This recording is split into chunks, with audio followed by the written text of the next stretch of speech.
Welcome back to the deep dive. Today we're looking at Eurae.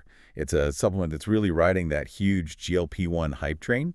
They're actually calling it the clean alternative to injections, like Ozempic. Right, and it comes from Jessen and Rhea, the creators. They have quite a story, lost 150 pounds together. That's definitely eye-catching. It is. And the product itself, it seems pretty simple on the surface.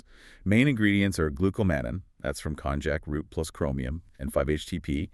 You take the capsules before meals. A month's supply costs, what, about $25 to $40? Yes, somewhere in that range. So our mission today really is to test that claim. Natural GLP-1 alternative.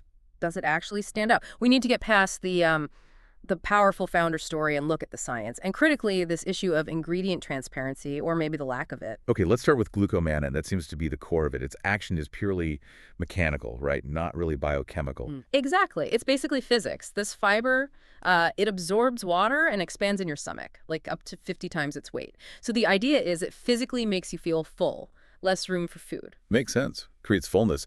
But does the clinical evidence actually back that up strongly? Well, that's where it gets tricky. The evidence is, well, it's mixed. There was one very small study, just 20 people over 8 weeks. It showed about 5.5 pounds lost. Promising, maybe. Okay, but wait.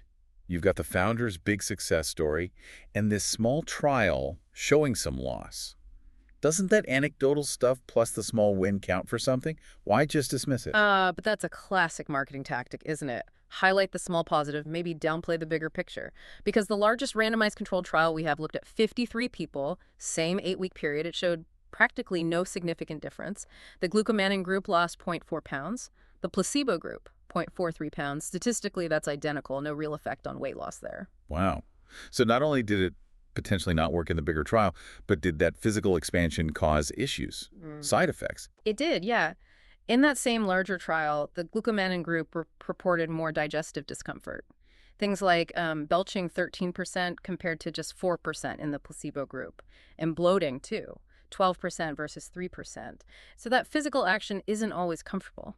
Which brings us back to that marketing claim. How can they call it a GLP-1 alternative? Exactly. That's the core issue. Prescription GLP-1 drugs, like Ozempic, they work on complex hormonal pathways. They affect satiety signals, blood sugar. It's biochemical. Fiber supplements like glucomannan, they work mechanically, physically. The mechanisms just aren't comparable. Calling it an alternative is, well, misleading. That gets worse with the labeling, right? This proprietary blend thing. They don't tell you how much of each ingredient is actually in there. Yes. And this is absolutely crucial for you, the listener, to understand. The clinical studies that do show some benefit from glucomannan, they typically use quite high doses. We're talking 3 to 4 grams per day.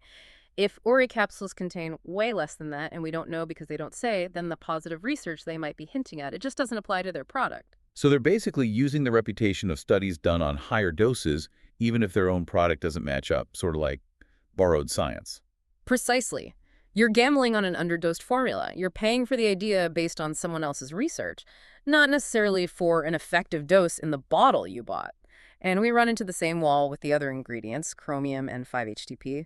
The evidence for chromium in weight loss is pretty mixed anyway, and 5-HTP. There's one trial suggesting it might help reduce calorie intake, maybe by impacting serotonin. But without knowing the dose in Eurae, we can't know if it could possibly replicate that effect. It's all guesswork.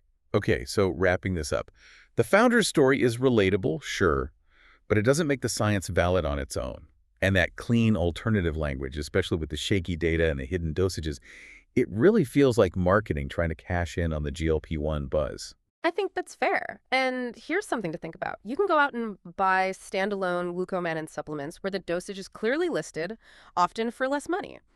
So when you buy a product with a non-transparent proprietary blend, what are you actually paying that extra money for?